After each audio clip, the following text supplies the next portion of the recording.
Hello, I'm Tom Wiggins. And I'm Emily Elias, and this is Desert Island Dips, the podcast where we pit condiment against condiment and ask, if you were trapped on a desert island, which 5 dips would you take with you? Today is I'm going to say, mini milestone. Absolutely. Because it is episode 5, which means, if you've been listening before, there are 5 spaces on the island, and that this is the last condiment that gets its spot by default. So Tom, take me through. What is on the island? So far we've got ketchup, mayo, brown sauce, and cranberry sauce. 4. Episode 5 today, we're going to talk about mustard, specifically English mustard. And that means from now on, or from today, after today, there is going to be some evictions. Nobody is safe. Nobody is safe. It's turning into the Big Brother house circa 2000 when it was popular.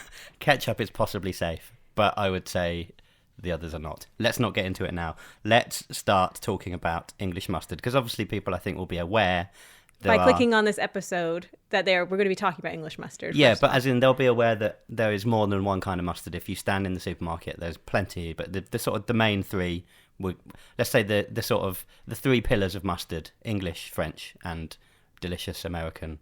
I mean, it's kind of, I think it's sort of. Let's not get into American. No, I mean, it has a purpose. Yes, it does. It has a time and a place. So mustard, I am going to say, is probably the oldest condiment we're going to talk about in this entire series. Really? Yes. Mustard seeds were first cultivated in India around 3000 BC. Okay. They're mentioned in the Bible, and it's been used as a condiment and a medicine since Greek times, the ancient Greeks and the ancient Egyptians. So it's been used to flavour food for a very, very long time. Probably second only to salt, I reckon. Wow. The thing about mustard, though, is that it's not just about the stuff that you see on the shelf in the jar. Essentially, where it came from originally was the mustard seeds from the plant would be ground up on the plate at the dinner table by the Romans. And they mixed it with wine, essentially, to create the paste that you get now. That in Latin, I've never studied Latin, so neither have I. So go for it. I'm going to say mustum ardens, which translates to burning wine. That doesn't really sound very pleasant. It doesn't, does it? No, because the Honey, seed itself. pass me the burning wine, please. The seed itself apparently is not spicy unless you mix it with liquid, and then it becomes spicy. So it was unfermented wine that was used to create this mustum ardens. What's the Latin accent? How does it go? We probably don't know, do we? No, nobody's ever been recorded. Not in Canada. They don't teach us Latin in school. So it's not just wine. You can mix it with water. You can mix it with vinegar. Quite a lot of the current the mustards we have today are. Yeah, it would feel like a vinegar variant is the current English mustard is with water. Do you want to know where the word comes from? Apart from that, how we get to mustard? Obviously, must ardens. But that obviously, but the word mustard in Middle English, which had an E on the end, actually means condiment, apparently. Oh, so we're sort of going right back to the original times of condiment history. So, I mean, earlier in this podcast, we labeled ketchup as the OG condiment. Now, it was before we knew anything. We're revising revisionist history. Yeah. Mustard. I'd only researched the ketchup episode at that point, so it felt like one of the OGs, and I still think it is one of the OGs. It's not the OG, but it could be like mustard is ketchup's like Tupac Biggie sort of. If we were to put it in an East Coast, West Coast, 1990s, quite possibly rap actually, yeah, battle, because mustard was popular before spices came from Asia and ketchup came from Asia, so. We could probably make that work. Yeah, okay. I like our analogy so far. So the Romans, obviously they went on they took their sort of gap years and they travelled around the world all the time. They bring, what? Roman gap year, yeah, of course. Roman gap year. And they were the ones that brought mustard into Europe, specifically to France, first off. But we can't really talk about France because French mustard is an entire podcast unto itself of its own. But this is around the 9th century mustard is a bloody big deal in France. They are absolutely loving it. Little bit later, around 1390, this is the first mention that I've been able to see of mustard in a book in Britain, which was The Form of Curry, I think, Cury. It's not curry, so I'm just going to say curry, don't know, which was written by King Richard II's cooks in 1390. Moving on a little bit from there, around the 1500s, do you know, I don't know if you would know about Tewkesbury mustard, would you? No, news to me. Explain it. As we need to point out every now and then that you are from Canada. If it wasn't glaringly obvious when you first started listening to this podcast. So every now and then there are things that you don't necessarily know about. So in Tewkesbury from around the 1500s, mustard is made by being mixed with horseradish. I mean, they're quite similar anyway, aren't they? Yeah. But that's one of the sort of first big mustard producers in Britain. It's Tewkesbury. Actually mentioned in Shakespeare in Henry IV Part 2, which I believe the subtitle was Henry the Fourther. The big condiment fight scene. They're in the school cafeteria. Yeah. And somebody starts lobbing. And the Beastie Boys is on. Yep. It comes in, and then there's the big fight scene. Yeah. And they just start lobbing horseradish and mustard-laced horseradish into each other's eyes. I think it's a fight over whether French or English mustard is better, isn't it? Anyway, there's a quote in that from a guy called Falstaff, and apparently he says, "He a good wit? Hang him, baboon. His wit's as thick as Tewkesbury mustard." Could I be an actor? Yes. Good. In a mustard play. I actually think that you missed out on your calling as Shakespearean actor. If you just want to record some plays later, we can record some mustard plays. Yeah. There's a story that says that Henry VIII was given some Tewkesbury mustard. They used to make it in balls back in the day, because it was easier to. So it was dried, basically. You wouldn't get like a wet ball of mustard. Basically, you'd cut bits off of it, and then you'd combine the liquid with it, and then you'd create the sort of paste that we know today. Henry VIII was given balls of Tewkesbury mustard covered in gold leaf, which is a fancy way that you don't see mustard in that sort of packaging very often these days, do you? No, which I assume the 1% has probably got on their Christmas list. Yeah, in the House of Commons cafe, they probably still have it. Gold leaf mustard. So yeah, you would have a ball and you'd break a bit off and you'd mix it, and then that's I quite like that as a sort of deconstructed mustard.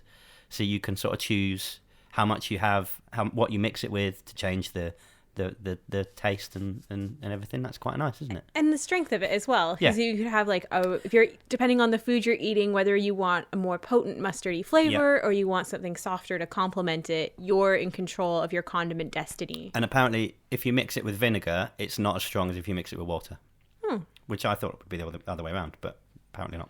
So mustard's doing pretty well in Britain around this time, but it's not until 1720. This we're now into the sort of hero of the story, as far as I see it, anyway. Some people might think it would be Coleman. For me, absolutely not. The hero of the mustard story is Mrs. Clements from Durham. I am so excited. So she worked out a way of milling the seeds so that the husks were removed, so you just get left with a much smoother mustard. Oh. Before, when you were mashing up your seeds with the liquid and stuff, the husk was still included, so it would have been a bit sort of kind of grainy and a bit grainy and bitty, like a lot of mustard is. Whereas English mustard obviously is all about the smoothness. So she worked out a way of doing this brilliantly, because she's not an idiot. She kept that secret, that technique, and would then it was basically it's very similar to what they do with flour to make bread. From wheat to make flour. She would then travel around the country selling her super hot, great mustard to people, but keeping the whole thing a secret so that nobody else could rip off her idea. So she's great. And how popular does this get? I mean, I think probably a way of illustrating this is that Mrs. Clements is selling mustard to King George. Ooh la la! So, how big does this get? She's only selling it to the king. So, that's fairly great. I think the sort of sad thing about Mrs. Clements' story, though, nobody knows what her first name was. Oh. So she's the kind of first lady of mustard. But yeah, absolutely. without full recognition. Surely it's like somebody could go through and figure out like... All of the mustard historians out there, and I'm including myself. Absolutely. I'm not trying to question how strong your research techniques are, but I mean, it just feels weird for somebody, she was so integral in English mustard, and yet she's just sort of this anonymous figure floating around. The sort of redeeming fact, you can still buy a product called Mrs. Clement's mustard. So she's still being recognised for the work that she did, but yeah, she's just not quite to the level that we might hope for. Because people knew Johnny Hellman's name, didn't they? What was it? Forgotten. Yeah, Mr. Hellman. Gary Hellman. Rick Hellman.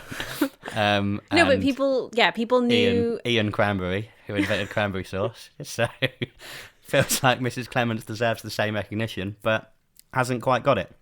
Which is a shame.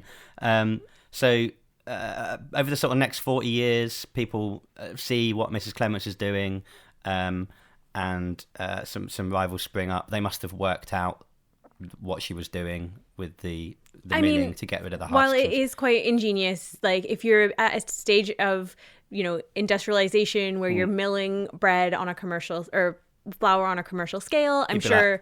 What happens if we put some mustard seeds in this thing? Yeah. It might blow up, but let's find out. So you get rivals popping up around the country, including, and this is a little bit of trivia that you can use. I'm going to let you use it. Thanks. That's not just you, actually. All listeners. Take this to your next pub quiz. Here's some trivia for you.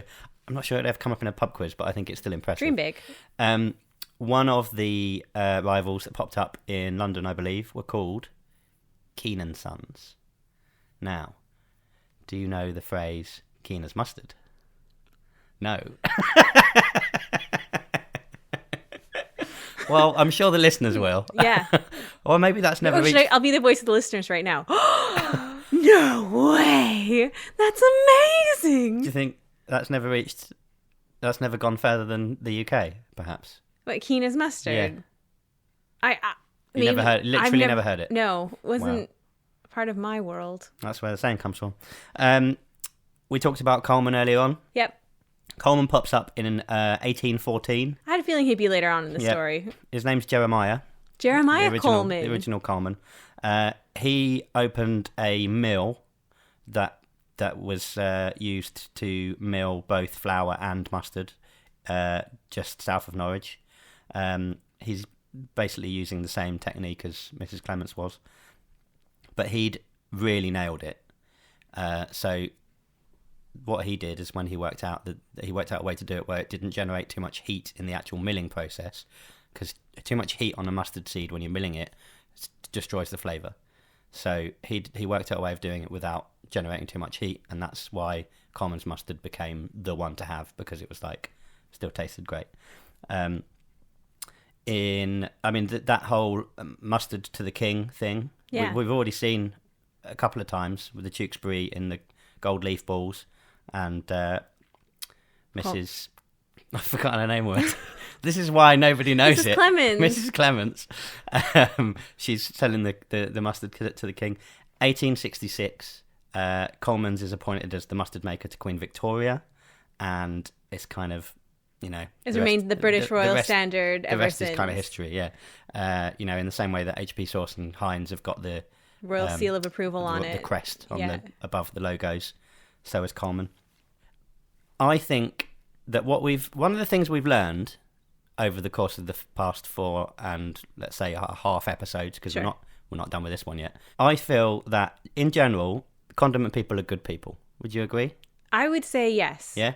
I would say there are noble unsung heroes of the food world. Have we had any baddies so far? No, I can't think of any. No. So either they get written out of the stories, or I suppose there was that guy, the daddy's guy. Not the daddy's guy, the guy that was potentially trying to claim the credit for brown sauce. That's the one I was talking about. He's the worst, but he didn't prevail, did he? No. So. And we don't have our Aaron Sorkin-esque drama about him either. Not yet, but it's coming.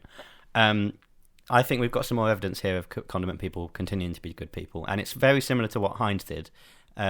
So Jeremiah James, who was Jeremiah's great nephew, Jeremiah Coleman's great nephew. yeah, he and his wife ran the Coleman's factory later on, about towards the end of the 1800s, middle of the end of 1800s, and they did the similar thing to what Heinz did, where they looked after the employees really well, like really sort of big on family values. They established a school for kids that worked. The kids of the people that worked for them, not the kids that worked there. That wouldn't be good. Although it probably did go on everywhere else. Yeah. So, I feel like it kind of like takes us down a peg from celebrating the good people of Condiments, where it's like, oh yeah, and how they flouted child labor laws. The child labor. No, if in case anyone from Coleman is listening, and they probably are, we're not suggesting that happened. No, they opened a school for the children of their employees. See, that's quite sweet. Yeah. There was company housing.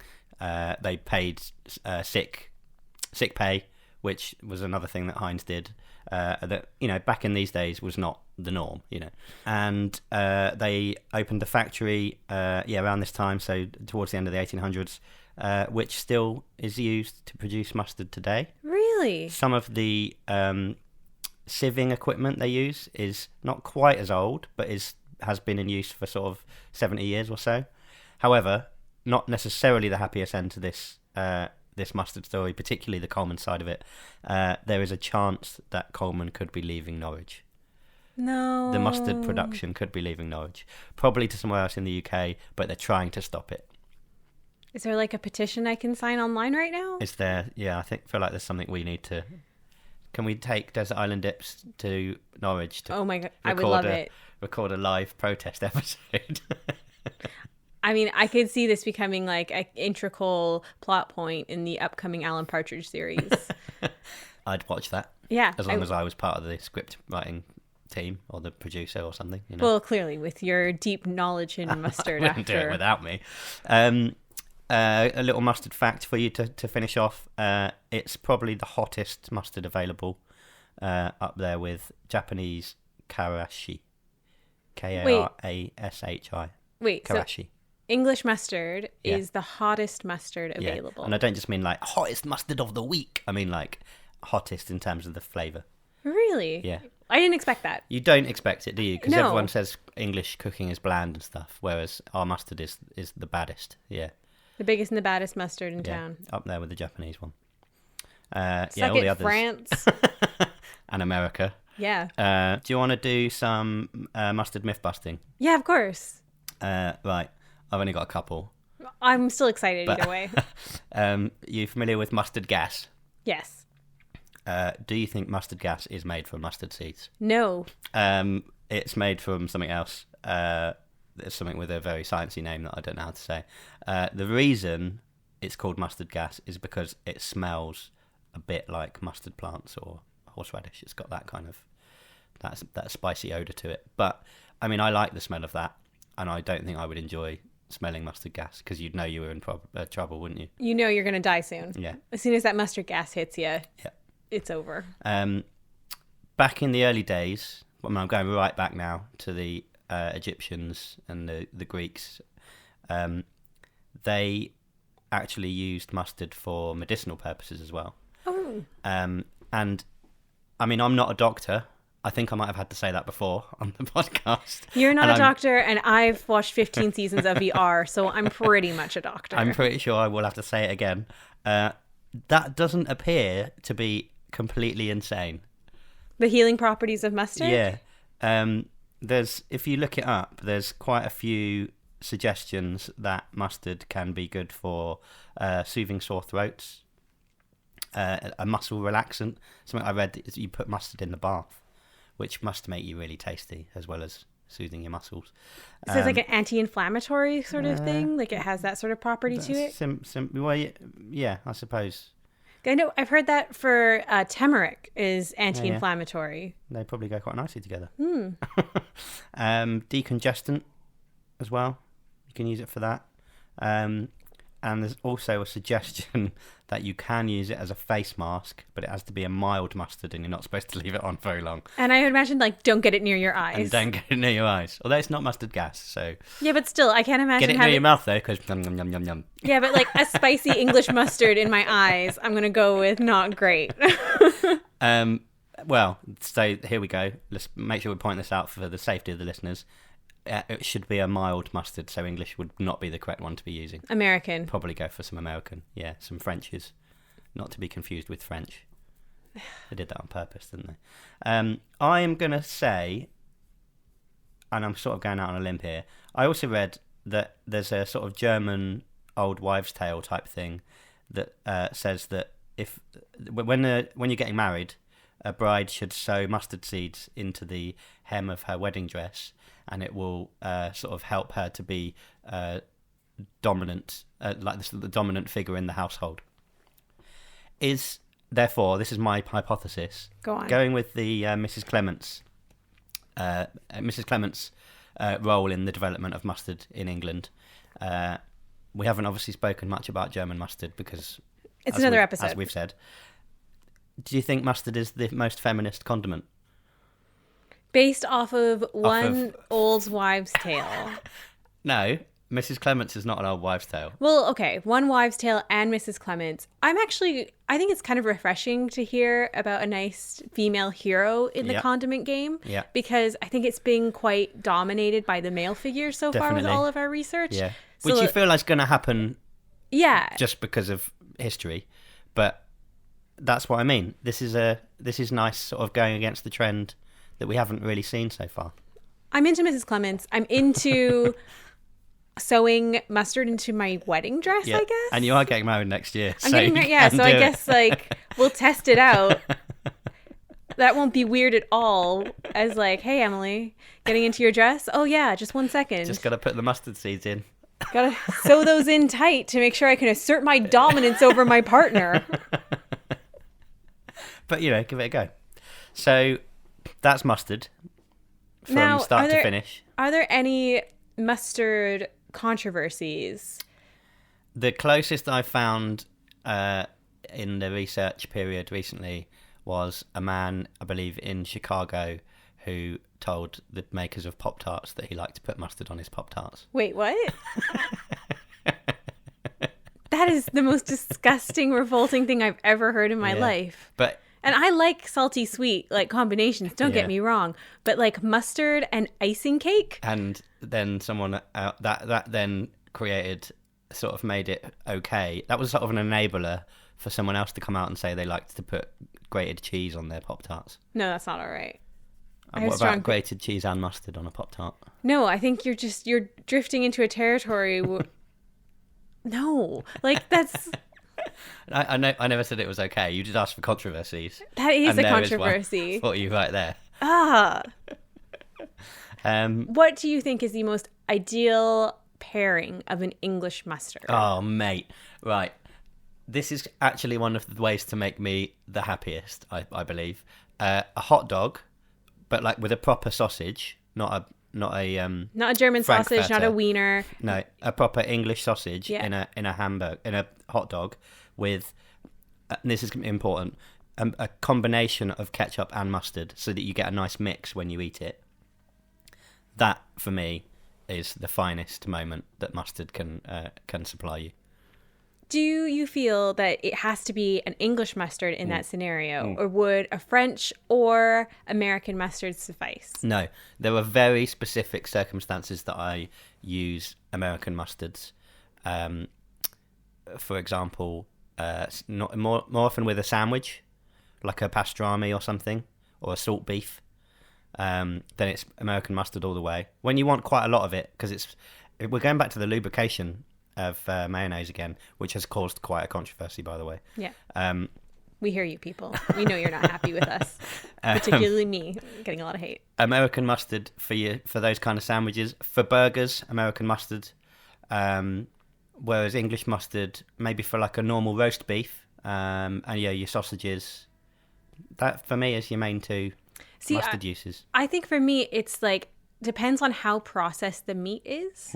So the more heavily the processed meat is, the more I want to go with the crappier the faker mustard. The mustard needs to be. Like, so if we're talking like a hot dog that's essentially pink on the inside and there's no trace that it was at once an animal. Okay. I want like an American mustard. One on that you've basically put in a saucepan and it's cooked, which is just weird. And it's like it's not even cooked; it's heated up. Sorry, It's that for me is American mustard territory. Yeah. I want like my English French mustards with a roast. Yeah, like with more of like a meat that you've taken time to prepare and care for, or in a sandwich. I prefer it more in a sandwich than like a mayonnaise or just like a straight sort of like lubricating condiment, because I feel like it just adds that layer of flavor and complexity. And it cuts through.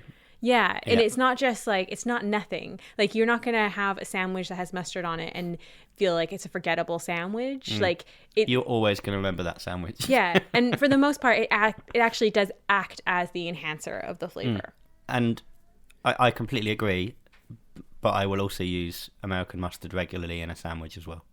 See, if we're in a burger situation, I feel like American mustard is the stronger choice, because you've just got so many flavors going on within the burger that you don't want to overpower it with like one particularly strong condiment. But like in a sandwich where it's just kind of like 2 or 3 ingredients making up the sandwich, I want my stronger mustard. You're essentially looking for all of the ingredients in that situation to work for you as hard as possible. We haven't really touched on it, but the fact that you can it's not so often seen these days, at least certainly not for me.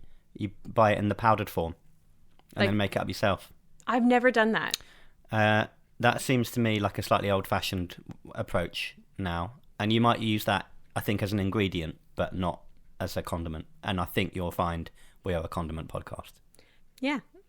So although I quite like the idea of being like a sort of mustard hipster and buying the powdered version and going and sort of artisanal mustard user, and like making sure that it's exactly as you like it when you make it. That would be quite good, wouldn't it? I think that there's room for that. I don't know why we haven't moved back towards that in our evolutionary tastes, because it's kind of like that one step of like, it's all about personalization and customizing the meal for the flavor profile of the dish. Yeah, I think we might be giving away a good business idea here. It's probably already happening in East London. We just haven't walked into the place yet. I think what we need to do is work on a really good name for it. Well, okay, so mustard. Should we get to a part where we're getting on the island now? No, we should do, yeah. Run out of time. So mustard is... Well, it's default on there, because we've got... It's episode 5. We've got 5 slots, so English mustard goes on by default.